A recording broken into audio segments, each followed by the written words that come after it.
കളകോട്ട അപകടത്തിൽ മരിച്ച കണ്ണൂർ സ്വദേശി അബ്ദുൾ ജബ്ബാറിന്റെ മൃതദേഹം രാത്രി 9 മണിയോടെ വീട്ടിലേക്ക് എത്തിക്കുമെന്നതാണ് ഒരു പുതിയ വിവരം.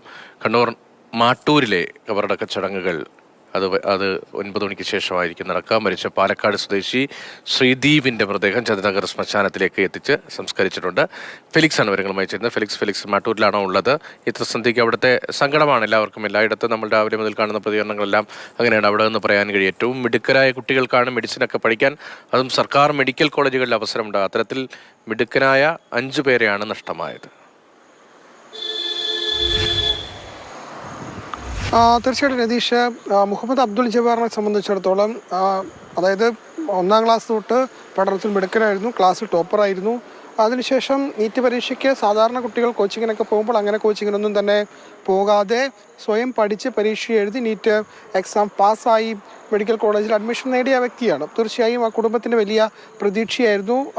അതായത് ഒരു ഡോക്ടറാകുക എന്നത് മുഹമ്മദിൻ്റെ ഒരു സ്വപ്നമായിരുന്നു. ആ സ്വപ്നത്തിലേക്കുള്ള തുടക്കത്തിലെ അപ്രതീക്ഷിതമായി ഇങ്ങനൊരു വിയോഗം സംഭവിച്ചു എന്നത് കുടുംബത്തിന് വിശ്വസിക്കാനാവുന്നതല്ല, അവർക്ക് താങ്ങാനാവുന്നതിലും അപ്പുറത്തെ വേദനയാണുള്ളത്. ഏതായാലും 8:30 കൂടിയായിരിക്കും മൃതദേഹം കണ്ണൂർ മാട്ടൂരിലെ വീട്ടിലെത്തിക്കുക.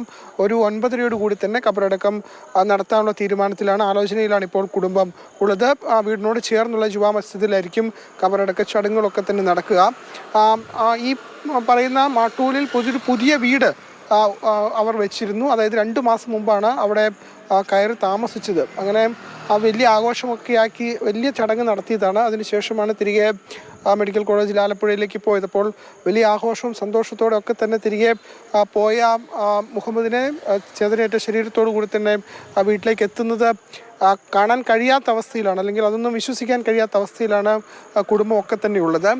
ഈ മുഹമ്മദിൻ്റെ പിതാവ് സൗദിയിലായിരുന്നു, അവിടെ ബിസിനസ് നടത്തുകയായിരുന്നു. ഈ വിവരം അറിഞ്ഞുകൊണ്ട് രാവിലെ തന്നെ ആലപ്പുഴയിലെത്തി. അതിനുശേഷം അവിടെ നിന്നും ആംബുലൻസിൽ ഇങ്ങോട്ടേക്ക് വന്നുകൊണ്ടിരിക്കുന്നു. ഏതായാലും 8:30 കൂടി തന്നെ ഇവിടെ എത്തുമെന്നതാണ് മനസ്സിലാക്കുന്നത്. കോഴിക്കോട് കഴിഞ്ഞിട്ടുണ്ട്.